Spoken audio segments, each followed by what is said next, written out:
It's 3 a.m. everyone. The demon hour is at hand, which means it's time to share some stories of horror, mystery, and dread. The games we play this deep into the night can vary depending on the mood, but for now, I'd like to introduce my favorite twist on all of those top 3 whatever videos piling up like leaves outside. This is a game called Truth, Myth, and Lie. It's very simple. I'm going to present 3 stories to you with a unifying theme or idea. One of them is true, one is a myth, and one is a complete lie I may have written myself. Your challenge is determining which story is fact, legend, and falsehood before I reveal their natures. Think you're up to the challenge? Let's get started. Once in a while, someone may be unfortunate enough to bear witness to a fight in public. Maybe you've seen it yourself. Someone getting bloodied and bruised, scraped and beaten, or perhaps you've just caught sight of a person passing out. All those people have been alive though. No worries, they're going to be just fine. A bit of medical treatment, some hefty ambulance fines, and they're on their way. But how about those moments you've seen a crowd gather nearby and felt the deep animal fear that someone has just died? In the middle of all those people, another human being laying on the ground, the life gone from their eyes, struck dead in a flash, or worse, dead for a while and just discovered by the living. You can pretend it may never happen to you, but the truth is, people have caught sight of others leaving their bodies behind in public since civilization became a trend. Do you think you'd have the guts to approach a still figure and determine whether its heart was still beating? That's just what employees at a big publishing firm were asking themselves back in 2001. Procedure had been running smoothly at the building over the course of 5 days as the workers ran their proofreading tasks with not a single absence or late punch-in. Early one Saturday morning, a manager at the firm received a call from the weekend office cleaner who wanted to know why there was a single man still working in the closed business. Upon hearing from the manager that no employees ought to be at their desks, the cleaner went to check on the man, only to find he was dead. An autopsy later determined that he had suffered sudden cardiac arrest 5 days ago during his Monday shift.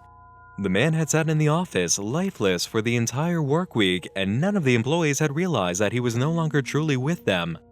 When asked by police why this major oversight had occurred, the manager of that particular office said, "George was always the first guy in every morning and the last to leave every night. No one found it unusual if he was in the same position all the time and didn't say anything. He was always absorbed in his work and pretty much kept to himself." Our next story of bodies just hanging around comes from the year 1976. A TV crew had arrived at an amusement park to prepare the set for a Halloween episode in which their main character ran through a haunted house. Part of the decorations included a hanging mannequin.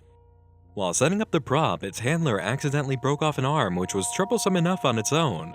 Things took a turn for the horrifying when the crew member examined the breakpoint and discovered a human bone sticking out. Without even realizing it, the crew had purchased an actual corpse to display as a hanged man on set, and the corpse had just crumbled in someone's hands. And while most cases of live human flesh interacting with dead bodies happens in more private settings, our final story involves a very public display of affection. In 1994, security staff at an Arizona mall were alerted to what many considered a pretty mundane affair: a young mother breastfeeding her infant. The issue with this stemmed from the fact that it was taking place on a very public bench in the aisle of an indoor mall in sight of all manner of people passing by.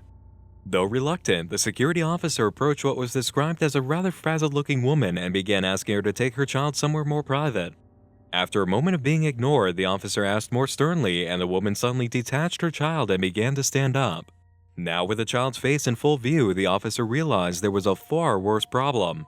This infant wasn't capable of eating anything it was fed.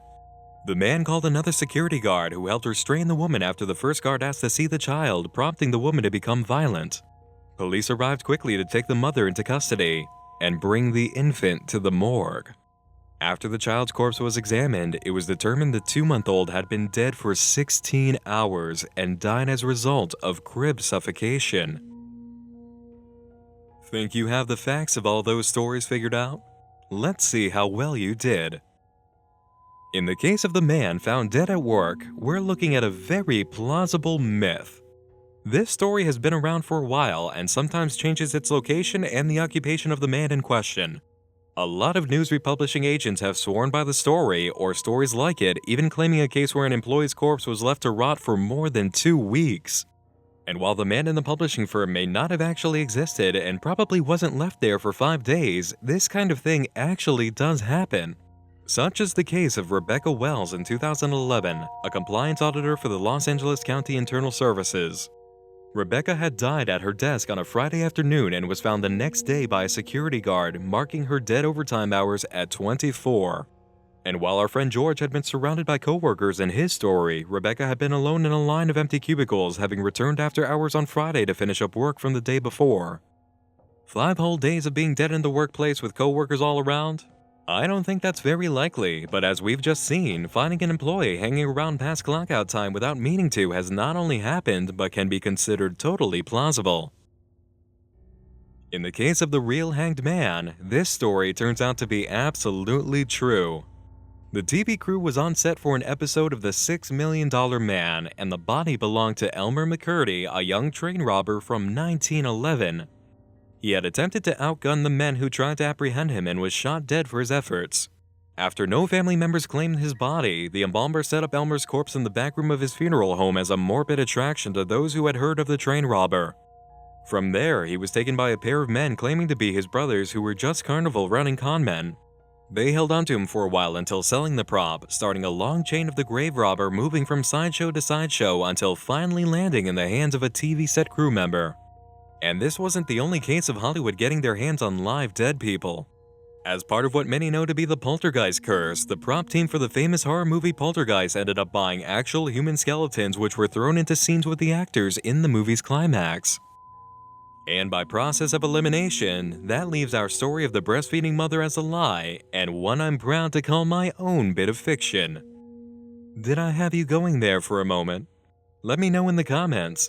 I'd love to find out what your guesses were for any of these stories. If you enjoyed this bit of fact, fun, and fiction, hit the like button and subscribe for more games of truth, myth, and lie.